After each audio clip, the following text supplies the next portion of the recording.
Paano ba? Paano malalaman kapag pa-fall o paasa lang ang ka-chat mo? 8 tips. This video was requested by Nancy Roquero. Kung gusto niyo rin ng shoutout or ng topic request, please like this video, subscribe, and leave a comment down below. Let's start the video. Sign number 1.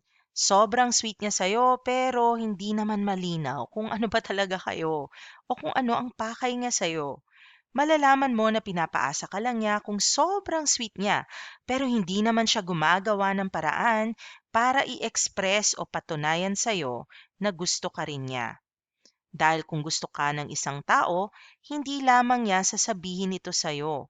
Ipaparamdam rin nila ito. Yung tipong wala ka ng duda na gusto ka talaga niya at na hindi ka niya pinapaasa. Kung sweet lang siya sa'yo sa text o chat, pero hindi ka naman niyang sinusubukang i-date, yayain lumabas, o di kaya hindi consistent ang kanyang mga kilos at galaw, senyales ito na baka hindi siya sigurado sa'yo o pinapaasa ka lang niya. Pangpakilig lang ba? Sign number 1, sobrang sweet niya sa'yo, pero hindi niya ine-express ito. Hindi niya sinasabi na gusto ka niya at hindi niya rin sinasabi na nanliligaw siya sa'yo. Sign number 2, hindi siya consistent. Napakahalaga kasi ng consistency sa isang relasyon. Kung susubukan mong pumasok sa ganitong setup, dapat ay handa ka at kaya mo itong pangatawanan. Yung iba kasi, gusto lang nila nung patwitams. So, paminsan, pag bored sila, no, magiging sweet sila sa'yo, pero marami pala kayong kachat niya. Kaya hindi siya consistent. Kasi minsan naaalala ka niya, minsan tinatamad naman siyang mag-reach out sa'yo. Kung magaling lang siya sa umpisa at tila parang nakakalimutan na niya ang mga ipinangako niya sa'yo noong nag-uusap pa lamang kayo, senyales ito na baka pinapaasa ka nga niya. Dahil kung gusto ka talaga ng isang tao, mararamdaman mo ito. Ipaparamdam niya sa'yo mula umpisa na seryoso, seryoso siya sa'yo at na mahal ka niya hanggang sa maging kayo na nga.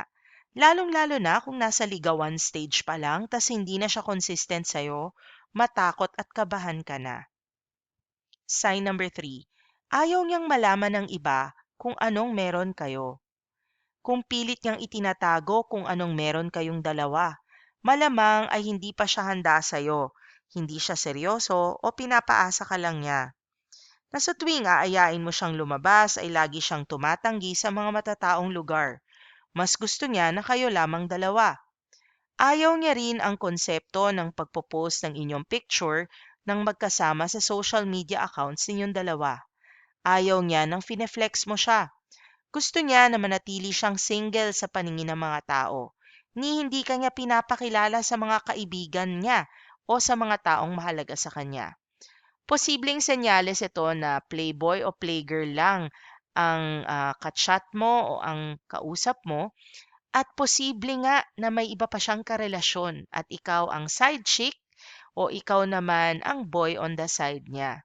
Sign number 3, ayaw niyang ilantad ang pagde-date ninyong dalawa. Sign number 4, umamin siyang may gusto siya sa'yo, pero ops, hindi ka naman daw niya pa nililigawan. Kulang ang salita kung walang gawa. Malalaman mo na pinapaasa ka lang ng isang tao kung sa kabila ng pag-amin niya sa'yo ay hindi ka pa rin niya nililigawan. Kung talagang may nararamdaman at sinsero ang isang tao sa'yo, liligawan at liligawan ka niya.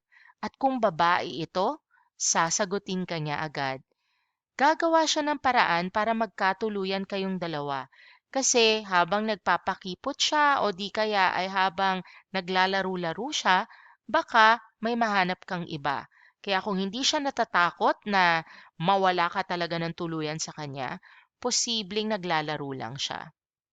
Ipaparamdam niya sa'yo kung gaano kanya kagusto sa pamamagitan ng pakikipag-date sa'yo, pagbibigay sa'yo ng mga flowers at tsokolate. Yung simpleng bagay na ginagawa kapag nanliligaw sa'yo ang isang lalaki.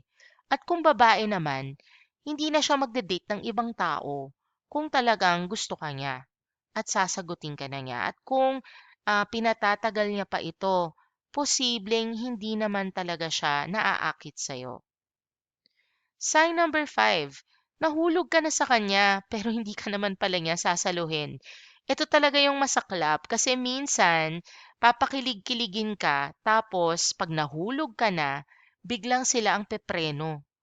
Kung palagi kayo nag-uusap, nag-a-updatean sa isa't isa at kung umasta ay parang magkasintahan na, ngunit nung umamin ka na nagkagusto ka na sa kanya, ay hindi ka niya sinalo at bigla siyang lumayo sa'yo, senyales ito na pinapakilig at pinapaasa ka lang niya.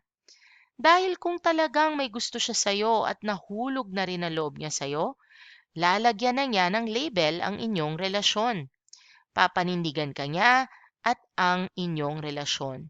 Hindi ka niya iiwang luhaan, sugatan at nababalisa. Yung kaya niya lang tiisin na ikaw ay nasasaktan dahil akala mo ay gusto ka rin niya.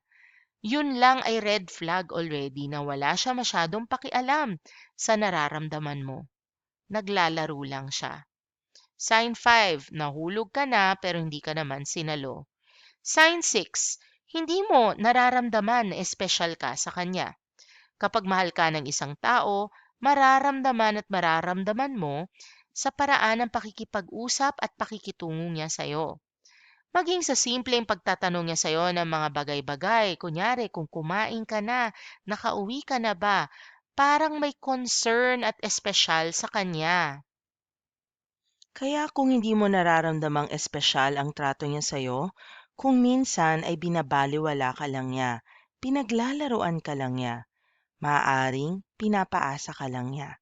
Sign number 6, hindi mo nararamdaman na espesyal ka sa kanya at napupuna rin ito ng ibang tao. Sign number 7, kinakausap ka lang niya kapag bored siya.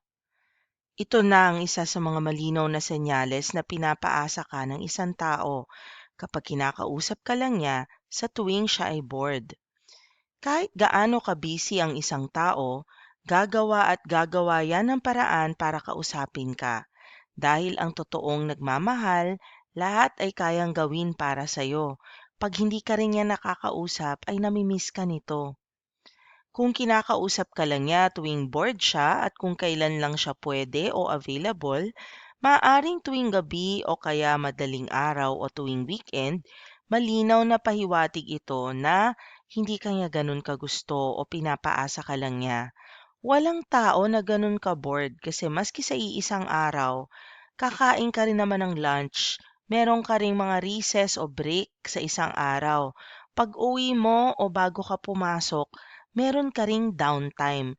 So kung hindi ka niya tinatawagan o kinakamusta lang sa text sa mga panahong ito at lagi siyang nagdadahilan na busy siya, posibleng hindi ka lang talaga niya ganun kagusto. Sign number 8, kung ang ginagawa niya sa'yo ay ginagawa niya rin sa iba. Ang motto ng mga taong paasa ay ang pag-ibig ay parang loto. More ticket, more chances of winning.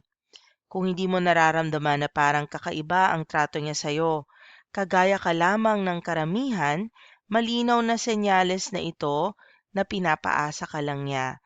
Kung may track record siya na pagiging playboy o playgirl na maraming kausap, tandaan mo na na posibleng ginagawa niya rin yan sa'yo. Dahil kung talagang gusto ka kasi ng isang tao, ikaw lang talaga at wala nang iba pa. Wala kang kakompetensya at wala kang kahati, wala ka ring pangamba. The mere fact na pinanood mo itong video na ito at umabot ka sa sign number 8, posibleng pinapaasa ka lang niya dahil hindi mo iisipin, hindi ka mamumroblema, hindi mo tatanungin sa sarili mo kung pinapaasa ka lang, kung ginagawa niyang kampante ang kalooban mo. And clearly, dahil pinanood mo itong video na ito, may problema kayong dalawa. Sign number 8, kung ginagawa niya sa'yo ang ginawa niya sa iba, kung paasa siya sa iba at pinapaasa ka rin niya. For topic requests and shoutout requests, please like this video, subscribe, and leave a comment down below. Maraming salamat sa pagnood and see you in future Paano Ba Tagalog channel how-to videos.